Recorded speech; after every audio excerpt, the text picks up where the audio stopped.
빌립보서 4장 1절부터 9절 말씀까지, 창세기 39장 21절부터 23절 말씀까지 같이 합독하도록 하겠습니다.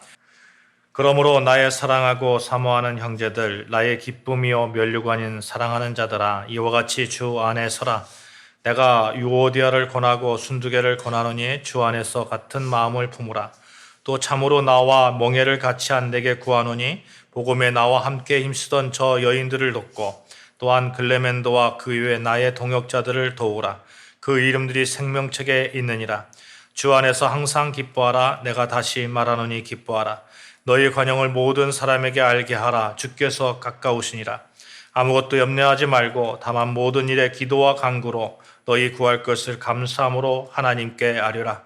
그리하면 모든 지각에 뛰어난 하나님의 평강이 그리스도 예수 안에서 너의 마음과 생각을 지키시리라. 끝으로 형제들아, 무엇에든지 참되며 무엇에든지 경건하며 무엇에든지 오르며 무엇에든지 정결하며 무엇에든지 사랑받을 만하며 무엇에든지 칭찬받을 만하며 무슨 덕이 있든지 무슨 기림이 있든지 이것들을 생각하라. 너희는 내게 배우고 받고 듣고 본 바를 행하라. 그리하면 평강의 하나님이 너희와 함께 계시리라. 아멘. 창세기 39장 21절 23절입니다. 여호와께서 요셉과 함께 하시고 그에게 인자를 더하사 간수장에게 은혜를 받게 하시매 간수장이 옥중 죄수를 다 요셉의 손에 맡김으로 그 재반 사물을 요셉이 처리하고 간수장은 그의 손에 맡긴 것을 무엇이든지 살펴보지 아니하였으니 이는 여호와께서 요셉과 함께 하심이라. 여호와께서 그를 범사에 형통하게 하셨더라. 아멘. 여러분이 건강한 믿음 가운데 주님 안에서 굳게 서시기를 축복합니다. 아멘. 지난주에 우리가 건강하게 사십시다 라는 말씀의 제목으로 은혜를 나누었습니다만, 우리가 건강한 믿음, 건강한 생활, 특별히 우리의 영의 건강함으로 삶의 모든 부분들이 다 건강함 속에 있어야 되겠다. 영적으로 뿐만 아니라 육신 가운데서도 건강할 수 있는 비결은 우리가 먼저 영적 건강함이 있어야 되겠다 하는 말씀으로 은혜를 나누었었습니다. 이렇게 건강한 영적 상태를 유지하는 것이 여러분 주님 안에 서 있는 모습이 될 것입니다. 이런 분들은 예배에 승리하고, 또 이런 분들은 하나님을 기쁘시게 하는 그런 자로 사시게 될 것입니다. 이런 분을 하나님께서 축복해 주지 않겠어요? 사랑하는 여러분, 정말 이렇게 주님 안에서, 하나님 안에서 굳게 선 그런 축복받은 사람이 있어요. 그 사람이 누구냐면 성경의 대표적인 사람이 요셉인데, 여러분 이 영적 건강으로 주님 안에서 굳게 서셔서 이 요셉과 같은 그러한 축복을 받으시기를 주님의 이름으로 축원합니다. 아멘. 오늘 말씀의 제목은 주 안에서 굳게 서십시오라는 말씀의 제목입니다. 이 아이가 태어나서 자라는 걸 보면 참 경이롭습니다. 태어나자마자 아이가 막 걸어 다닙니까? 그렇지 않잖아요. 그냥 태어났을 때는 몸도 가누지 못하고 부모님이 이렇게 눕혀놓는 그대로 있어요. 뭐 엎어져 있으면 엎어져 있는 그대로, 드러누워 있으면 드러누워 있는 그대로 있습니다. 목을 지탱하지도 못해요. 그래서 이렇게 아이를 이렇게 안을 때 목을 이렇게 받치고 안아야 됩니다. 아니면 안 그러면 큰일 나죠. 정말 큰일 납니다. 잠을 잘 때도 뒤집기도 할 수 없습니다. 그냥 보호자가 눕혀놓은 그 모습 그대로 잘 수밖에 없습니다. 이런 아이가 시간이 지나고 자라면서 어느 순간 뒤집기를 하고 또 목을 들기도 하고 기어다니다가 이제는 손과 발을 사용해서 제법 빠른 속도로 기어다니다가 얼마 지나지 않아서는 아이가 이렇게 딱 일어섭니다. 딱 일어서요. 그리고 벽 같은 어떤 도구를 잡고 아니면 부모님의 손을 잡고 일어서서 걸음마 연습을 하다가 어느 순간에는 혼자서 뚜벅뚜벅 걷게 되는 거죠. 이런 아이가 걷는 것을 볼 때에 부모님의 마음은 그렇게 흐뭇할 수가 없습니다. 자랑스러울 수도 없습니다. 자라나고 있음을 확인하고 잘 자랄 것이라는 확신이 들기 때문입니다. 그래서 이렇게 아이가 처음 걸을 때의 모습은 부모의 그 뇌리에 이렇게 탁 박혀 있을 수밖에 없습니다. 저도 큰아이가 일어설 때를 기억합니다. 그 유학 당시에 프랑스 베르사유 궁전 있잖아요. 베르사유 궁전에 이렇게 피크닉을 갔었는데 거기 마리 앙뚜아네트의 그런 그 별장 비슷한 곳이 있거든요. 그 잔디밭에서 이렇게 앉아 있는데 큰아이가 그날 거기에서 걷는 거예요.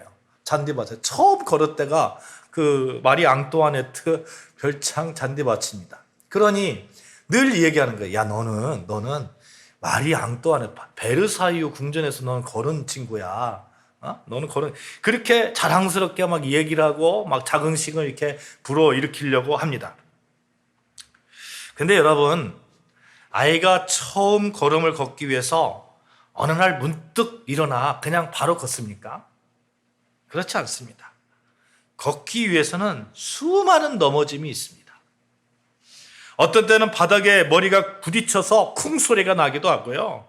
위험한 일도 있고요. 그런데 이 수많은 넘어짐을 이겨내고 나서 아이는 어느 순간 뚜벅뚜벅 걷게 되는 거죠. 그런데 만약 아이가 넘어졌다고 실망해가지고 다시 일어나는 것을 포기한다고 생각해 보십시오. 이 아이가 그 걷는 데는 굉장히 많은 시간이 소요될 거예요. 다리의 힘은 쇠퇴할 것이고, 어쩌다가 나이가 들어서 자연스럽게 근육이 발달한다고 하더라도 굉장히 늦게 걷게 될 수밖에 없을 것입니다. 그래서 저는 선다는 것, 걷는다는 것의 의미를 이렇게 두고 싶어요. 걷는다는 것, 선다는 것은 넘어짐의 결과물이다. 넘어짐의 결과물이다. 넘어짐이 있어야 설 수 있고요. 넘어짐이 있어야 걸을 수 있고요. 넘어짐의 실망이 있어야 바로 설 수 있습니다. 사랑하는 여러분, 이 세상에 태어난 모든 사람들은 넘어짐의 실망함을 가지고 있습니다. 요즘 경제도 참 많이 어렵다고 그래요. 길거리를 다니다 보면 비어있는 가게들이 왜 이렇게 많은지 모르겠어요. 열심히 살으면 경제적 자유함을 얻을 수 있어야 되잖아요. 근데 아무리 열심히 살아도 그렇게 생각만큼 그렇게 경제적 자유가 있지 않습니다. 오죽하면 성경에 시편 128편 2절에 보면 복에 대해서 이렇게 말씀을 합니다. 내가 내 손이 수고한 대로 먹을 것이라. 내가 복되고 형통하리라. 내가 내 손이 수고한 대로 먹을 것이라. 내가 복되고 형통하리라. 다른 말로 무슨 얘기예요? 그렇게 하지 못하는 사람들이 수없이 많다는 거예요. 복되다는 얘기는 내가 수고한 대로 먹는 것, 그것이 복되다는 거예요. 내 손이 수고한 대로 먹지 못하는 사람들이 얼마든지 많이 있습니다. 그러다 보니까 실망함이 이만저만이 아니죠. 또 어쩌다가 경제적 자유함을 얻었으면 그러면 실망한 게 없습니까? 꼭 그렇지 않습니다. 그들 나름대로 실망함의 연속선상에 있습니다. 그래서 어쩌면 우리 삶은 실망과의 전쟁일지도 모르겠어요. 넘어짐의 그런 전쟁? 이렇게 표현할 수 있을 것 같아요. 경제나 가족 간의 관계나 사람 간의 관계 속에서 끊임없이 실망도 하고 넘어지기도 합니다. 신앙에게 가장 큰 실망도 있어요. 하나님에 대한 실망입니다. 내가 이렇게 기도하고 이렇게 열심히 하나님께 충성하는데 하나님 왜 이런 어려움을 나한테 주십니까? 하나님 왜 이런 일이 나에게 있습니까? 하나님 그 어려움을 통해서 내가 올바른 믿음의 신앙을 갖기를 원하긴 것을 내가 알기는 알겠는데 그런데 왜 하필 나입니까? 하는 그런 실망함도 있죠. 이럴 때 어떠한 마음이 드십니까? 억울하지 않으십니까?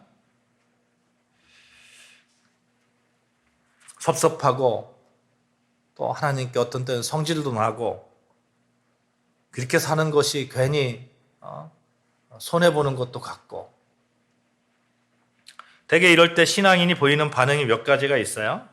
반항하거나 체념하거나 아니면 그래도 라는 자세를 취하는 겁니다. 반항하는 거 어때요? 어떻게 하나님 나한테 이럴 수 있습니까? 이거 너무한 거 아닙니까? 내가 그렇게 기도했는데 하나님 들어주지 않았잖아요. 어떤 분이 정말 암에 걸리셔서 가족분이 암에 걸리셔서 이렇게 굉장히 위험한 상황이 있었어요. 그냥 하나님께 기도하는 거예요. 하나님 정말 하나님 이 암을 낫게 해주셔야 됩니다. 근데 소천하셨단 말이에요. 그러니까 저한테 그런 말씀하시면 너무 실망감이 크다는 거예요. 너무. 아니 그렇게 기도했는데.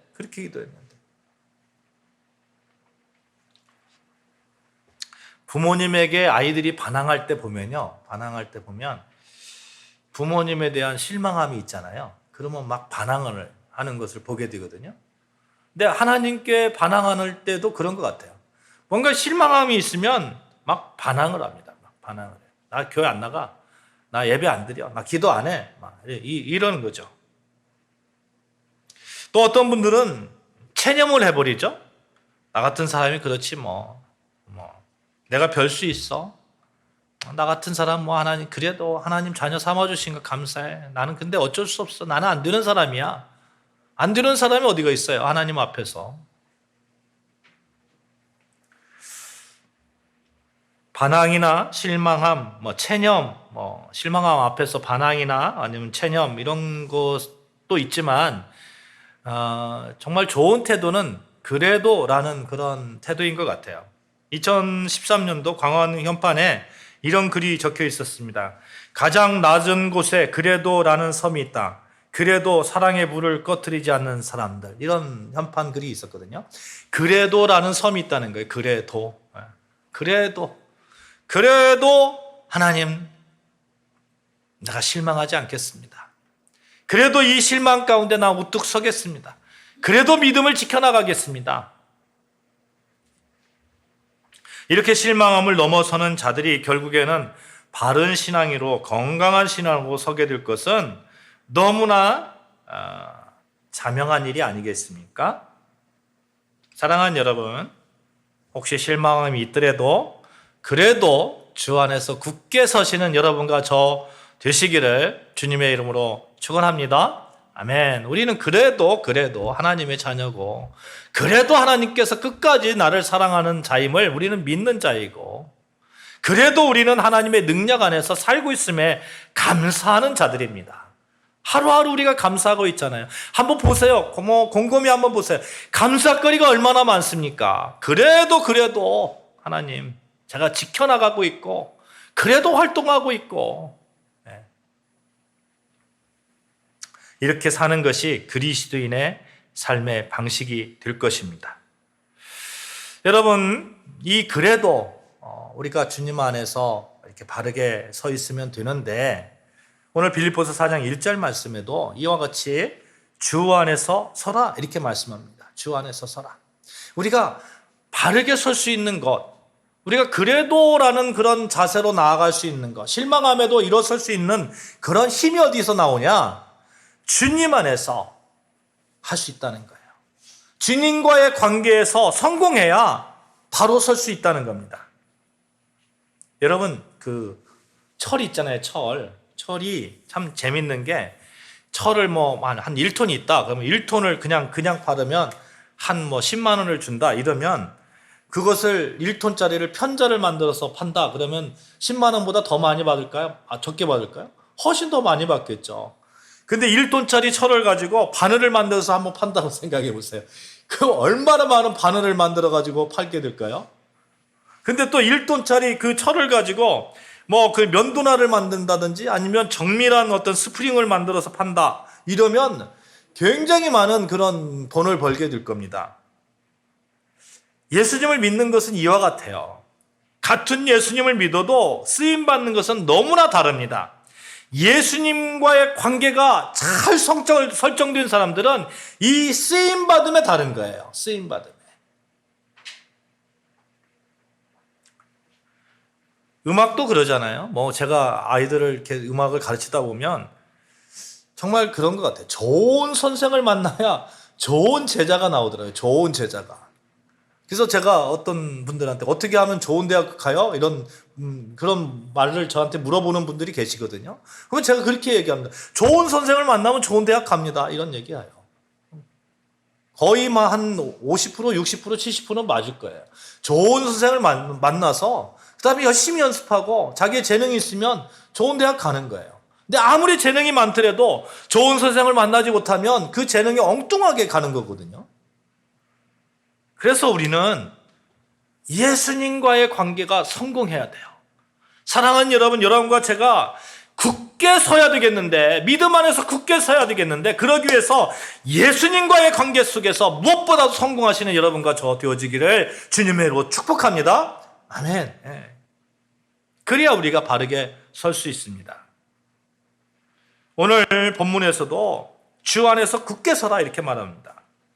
1절에 보시면 주 안에서 서라, 2절에 보시면 주 안에서 같은 마음을 품어라, 4절에서도 주 안에서 항상 기뻐하라. 왜 그렇게 말씀합니까? 주 안에서 할 수 있기 때문에 그래요. 주님 안에서, 주님과의 관계 속에서 기뻐할 수 있고, 주님과의 관계 속에서 같은 믿음을 품을 수 있고, 이렇게 주 안에서 모든 일을 감당하면 7절 말씀 다시 한번 봉독하겠습니다. 그리하면 모든 지각에 뛰어난 하나님의 평강이 그리스도 예수 안에서 너희 마음과 생각을 지키시리라. 우리가 넘어져도 실망하지 않는 그런 마음과 생각을 지키게 해주신다는 겁니다. 핍박을 당해도 두려워하지 않을 수 있는 유일한 방법은 주님과의 관계에 성공하는 거예요. 주 안에서 굳게 서는 것입니다. 어떠한 상황 속도 주 안에서 굳게 서고 믿음을 굳게 지켜나가고, 그래서 하나님의 평강이 삶 가운데 언제나 넘치는 삶, 얼마나 좋은 삶일까요? 어떤 상황 속에서도 하나님을 향한 마음을 올곧게 지켜나가는 자, 우리가 그런 얘기를 하잖아요. 그 어려운 가운데 어떻게 그럴 수가 있습니까? 가끔 우리가 실망도 하고 그럴 수 있는 거 이해해 줘야 되지 않습니까? 넘어지는 것도 이해해 줘야 되지 않습니까? 그런데 그렇게 안 넘어지고 끝까지 관계에 그 성공한 사람이 성경에서 어디에 있는가 봤더니 요셉이에요. 대표적으로 요셉이에요. 성경에 나오는 수많은 사람 중에 하나님에 대해서 그렇게 실망할 거리가 많으면 많은 사람이 누굽니까? 요셉입니다. 근데 하나님과의 관계에서 그렇게 성공한 사람도 요셉이에요. 그는 정말 억울한 삶을 살았습니다. 요셉을 삶을 쭉 훑어보면 그가 얼마나 억울한 삶을 살았는지 알 수 있습니까? 창세기 37장부터 이제 요셉의 그 억울한 요셉이 이제 등장하는데, 요셉은 야곱이 언제 낳았어요? 노년에 낳았어요. 노년에. 성경에서 그 37장 3절에 보면 이렇게 말씀하고 있거든요. 요셉은 노년에 얻은 아들이므로, 노년에 얻었대. 노년에. 이스라엘이 여러 아들들보다 그를 더 사랑함으로 그를 위하여 채색옷을 지었더니, 아니 노년에 나니까, 나이가 들어서 나니까 얼마나 그 아이가 이쁘겠어요. 물론 젊었을 때 나도 아이가 이쁘죠. 근데 노년에 나면 어떤 마음이 되냐면 이 이해의 폭이 커지는 거예요. 이해의 폭이. 그러니까 무슨 일을 하더라도 막 그냥 이뻐하고 그럴 수밖에 없죠. 좀 기다려주고. 더군다나 그 야곱이 요셉을 낳을 때 누구로부터 낳습니까? 정말 사랑하는 아내 라헬로부터 얻은 아들이에요. 얼마나 이뻤겠습니까? 성경이 이렇게 야곱이 요셉을 편애하는 장면을 이렇게 표현하는 거죠. 너무 이뻐서 채색 옷을 지어 입혔다. 다른 형제들 그렇게 하지 않았는데 노년에 낳았으므로 너무 편애해서 사랑해서 채색 옷을 따로 지어 입혔다. 그러니까 다른 형제들이 얼마나 요셉을 시기하고 질투했겠습니까? 그렇게 살아가고 있던 어느 날 요셉이 한 17세 정도 되었을 때에 꿈을 꾸었는데, 이런 꿈을 꾸는 거예요. 곡식단들이 있는데 다 형들의 곡식단들이 다 자기의 요셉의 단에 절을 하는 겁니다. 이러한 꿈을 꾸면 조용히 있으면 좋은데 요셉은 그런 꿈을 이야기하는 거예요, 형제들한테. 형제들이 기분 나쁠 거 아닙니까? 근데 또 어느 날 꿈을 꾸었는데 해와 달과 11별이 자기에게 절한 그런 꿈을 꿉니다. 그러면 이것도 가만히 있어야 되잖아요. 근데 이걸 다 얘기하는 거예요. 아버지야 뭐 그냥 이해할 수 있지만, 형제들은 야 아버지 엄마가 너한테 절을 해? 이런 생각이 들지 않겠습니까? 근데 한번 생각을 해보세요. 요셉이 이런 얘기를 할 정도면 얼마나 이렇게 그 편애를 받았으면 얼마나 그 눈치가 없으면 편애받는 애들이 눈치가 없잖아요. 뭐 이것저것 볼 것도 없고 항상 자기 편 들니까 얼마나 편애를 받았으면 그렇게 얘기할 수 있었을까 생각을 해봅니다만 그러던 중에 요셉이 어느 날 아버지의 심부름으로 세겜으로 이게 양을 치고 있는 형들에게 가게 되었습니다. 형들이 이제 요셉을 잡아 죽이려다가 노예로 팔잖아요. 요셉의 입장에서 한번 생각을 해보자고요. 얼마나 억울했을까요? 자기가 아버지한테 편애받는 것이 자기 뜻입니까? 그냥 그렇게 태어났고 아버지가 노년에 얻은 자식이고 어머니는 나헬이고 자기의 의지와는 전혀 상관없는 그러한 사랑을 받았는데 그 사랑 때문에 시기를 받아서 노예로 팔려간다? 너무너무 억울한 거예요. 애굽 땅에서도 한번 볼까요? 노예로 팔려나간 요셉은 애굽의 그 바로왕을 옆에서 지키는 보디발, 경호대장격인 보디발의 그런 옆에서 종으로 팔려나갔습니다. 워낙 성실이랍니다. 워낙 성실이라니까 그 보디발의 그 가지고 있는 재산들 다 가지고 이렇게 관리하는 그런 사람으로 이렇게 사용되어져요. 근데 문제가 생겼어요. 보디발의 아내가 있는데 이 여자가 요셉을 마음에 둔 겁니다. 요셉만 보면 유혹하는 거예요. 이런 유혹 앞에서 요셉이 꿈쩍합니까? 꿈쩍하지 않는 거예요. 왜 꿈쩍하지 않았을까요? 하나님과의 관계가 바르게 설정되어 있으니까 꿈쩍하지 않는 거예요. 어느 날 이 보디발의 아내가 요셉을 잡고 작정을 하는 거죠. 근데 요셉이 도망갑니다. 도망가는데 못 도망가게 생겼으니까 자기 옷을 벗어가면서까지 그 상황을 한번 생각을 해보세요. 어떤 상황인지 한번 상상할 수 있잖아요. 막 잡고 막 안 놔주니까 옷이라도 벗고 도망가야 되는 그런 절박한 상황인 거예요. 근데 보디발의 아내가 이걸로 거짓말을 하죠. 요셉이 자기를 겁탈하려고 했다고. 그래서 또 감옥에 갑니다. 감옥에 가서 또 이제 국가의 그런 어떤 최고 통치자가 직접 가두는 그런 감옥에 가는데 거기에서 왕의 그 신하들을 만나잖아요. 거기서도 열심히 일을 해서 거기에서도 인정을 받고 이런 여러 가지 그 상황들을 볼 때에 요셉이 잘못한 것이 있을까? 결정적인 잘못이 있을까? 그냥 눈치가 없을 뿐인데 이런 생각 들지 않습니까? 이 억울한 상황 속에서 도저히 이해할 수 없는 놀라운 기록이 성경 말씀에 적혀 있는데 창세기 39장 1절 2절 말씀 우리 같이 찾아서 봉독하겠습니다. 창세기 39장 1절 2절 말씀입니다. 같이 봉독합니다. 시작. 요셉이 이끌려 애굽에 내려가매 바로의 신하 친위대장 애굽 사람 보디발이 그를 그리로 데려간 이스마엘 사람의 손에서 요셉을 산이라. 여호와께서 요셉과 함께 하심으로 그가 형통한 자가 되어 그의 주인 애굽 사람의 집에 있으니.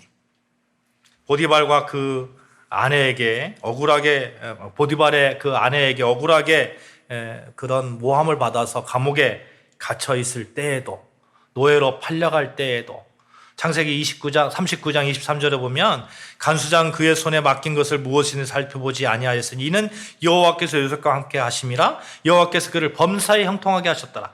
이런 감옥에 갔을 때에도 요셉의 억울한 순간마다 꼭 등장하는 말씀이 있는데 그것은 여호와께서 요셉과 함께 하신다.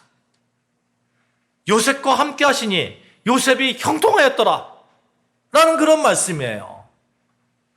여러분, 노예로 팔려간 그때에도 형통하다고 하고 감옥에 간 그때에도 형통하다고 하는 거예요. 어떻게 그럴 수가 있습니까? 여호와께서 요셉과 함께 하신다는 거예요. 요셉은 여호와의 관계가 하나님과의 관계에서 성공한 사람이에요. 늘 하나님과의 관계 속에 있었어요. 실망스러운 일들이 있을 때에도 넘어지는 일이 있을 때에도 하나님과의 관계 속에서 요셉은 서 있었던 것입니다. 그러니 하나님의 뜻이 요셉을 통해서 이루어지는 거 아니겠습니까?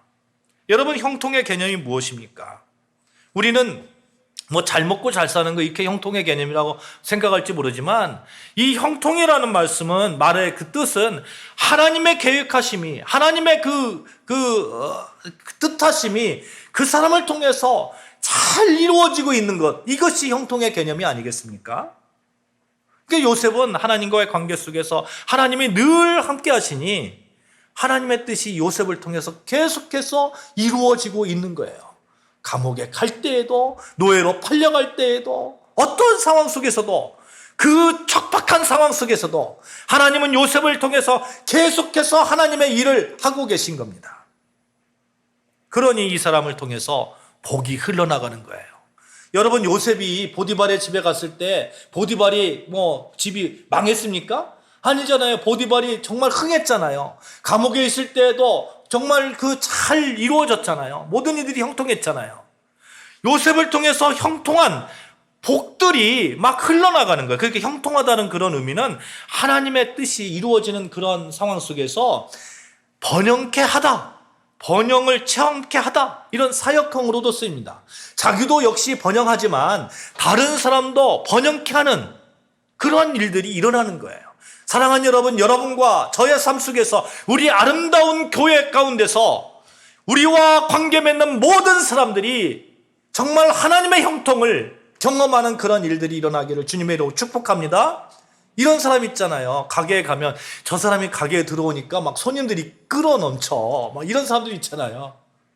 여러분 만나는 사람마다 여러분을 통해서 내가 저 집사님을 만나니까 내 삶이 형통하는, 내 삶에 복이 넘치는 그런 일들을 내가 겪었어. 이러한 일들을, 이러한 경험들이 우리 삶 가운데 있었으면 좋겠습니다. 남들을 이렇게 번영케 하는, 형통케 하는, 번성케 하는 그러한 사람이면 자기는 얼마나 번성해야 될까요? 얼마나 축복을 받아야 될까요? 여러분, 우리가 하나님께 복받는 그러한 그 은혜를 사모하시기를 바랍니다. 아멘. 좀 복받아서 살고 싶어요. 그렇게 우리는 충분히 할 수 있습니다. 하나님과의 관계, 예수님과의 관계가 바르게 설정되면 할 수 있는 거예요. 주 안에서 서 있고, 주 안에서 항상 같은 마음을 품고 있고, 주 안에서 감사한 마음을 품고 있고, 주 안에 서 있는 그 모습을 보면서 하나님은 우리를 축복해 주지 않겠습니까? 보십시오. 그 요셉이 보디발의 아내가 유혹할 때 이렇게 말을 합니다. 39장 9절 말씀 제가 봉독해 드리겠어요. 창세기. 내가 어찌 그 큰 악을 행하여 하나님께 죄를 지으리까? 누구에게 죄를 짓까? 하나님께. 요셉이 지금 섬기고 있는 사람이 누구입니까? 보디발이에요. 보디발 장군을 섬기고 있어요. 그 집의 하인이에요. 그러니까 어떤 사람들은 보디발의 아내를 취하면 보디발한테 그렇게 죄를 짓는 거잖아요. 그런데 요셉이 뭐라고 말합니까? 어찌 내가 하나님께 죄를 짓겠습니까? 요셉은 늘 주 안에 서서 주와 교제했었다는 이야기죠. 요셉은 늘 주 안에서 같은 마음을 품고 굳게 서 있었다는 그런 이야기가 되는 것입니다.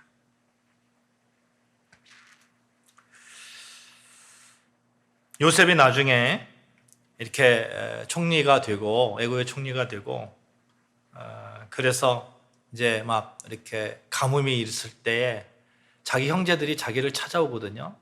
찾아왔을 때에 형제들이 막 벌벌벌 떱니다. 요셉인지 알고.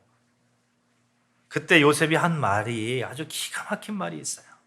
창세기 45장 5절 말씀, 7절 말씀 제가 봉독해 드리겠습니다. 당신들이 나를 이곳에 팔았다고 해서 근심하지 마소서, 한탄하지 마소서. 하나님이 생명을 구원하시려고 나를 당신들보다 먼저 보내셨나이다. 이 땅에 2년 동안 흉년이 들었으나 아직 5년은 밭갈이도 못하고 추수도 못할지라 하나님이 큰 구원으로 당신들의 생명을 보존하고 당신들의 후손을 세상에 두시려고 나를 당신들보다 먼저 보내셨나니. 요셉의 간증이에요. 요셉의 그런 말이에요. 형제들에게. 요셉의 신앙을 알 수 있지 않습니까? 얼마나 바로 서 있으면 그 모든 과거들을 다 용서하고 그 아픔들을 다 용서하고, 아니 자기를 노예로 팔은 그 형제들을 어떻게 용서할 수 있어요? 그럼에도 불구하고 당신들의 생명을 보존하려고, 형님들의 생명을 보존하려고 나를 먼저 이 땅에 보내셨습니다. 하나님.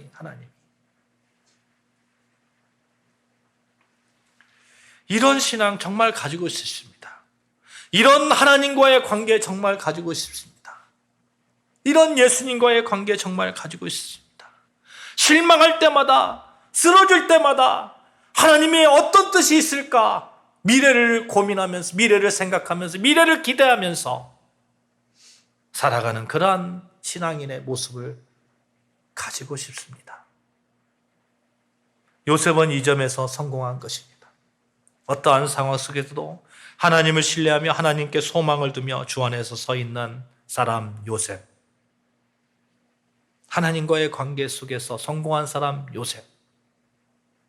사랑하는 여러분, 여러분도 어떠한 어려움과 실망 속에서도 늘 한결같은 마음으로 주님과의 관계에서 성공하셔서 언제나 주 안에 서시는 여러분과 저 되어지기를 바랍니다.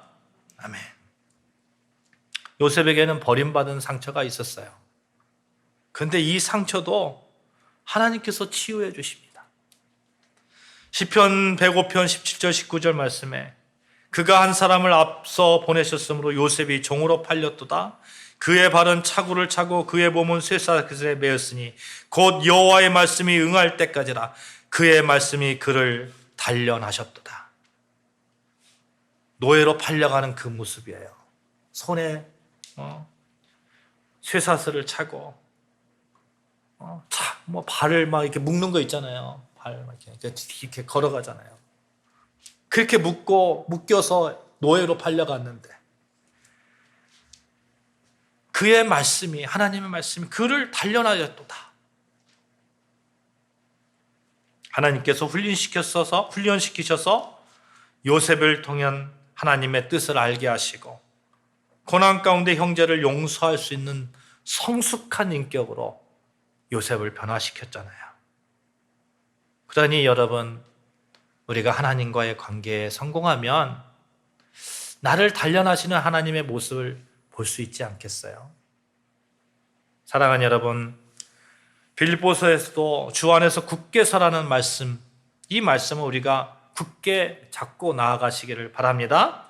7절 말씀 보면 빌립보서 4장 7절 말씀을 보시면 그리하면 모든 지각에 뛰어난 하나님의 평강이 그리스도 예수 안에서 너희 마음과 생각을 지키시리라. 9절 말씀에 보면 그리하면 평강의 하나님이 너희와 함께 계시리라. 아멘. 늘 내 삶 가운데 하나님의 함께 하심을 경험하는 그러한 삶, 내 생각과 마음을 정말 잘 지켜나가는 그러한 삶, 얼마나 멋진 삶입니까? 우리 앞에 온갖 어려움, 고민거리, 유혹, 실망 있습니다. 분명히 있습니다. 그러나 우리는 하나님과의 관계, 예수님과의 관계 성공하면 우리의 마음과 생각을 지켜나가고, 그래서 늘 하나님께서 우리와 함께 하심을 경험하고, 그래서 우리는 굳게 서 있는 우리 자신을 발견하게 될 것입니다. 요셉에게 임하였던 축복이 여러분과 저의 축복이 되시기를 주님의 이름으로 축원합니다. 아멘. 기도하시겠습니다.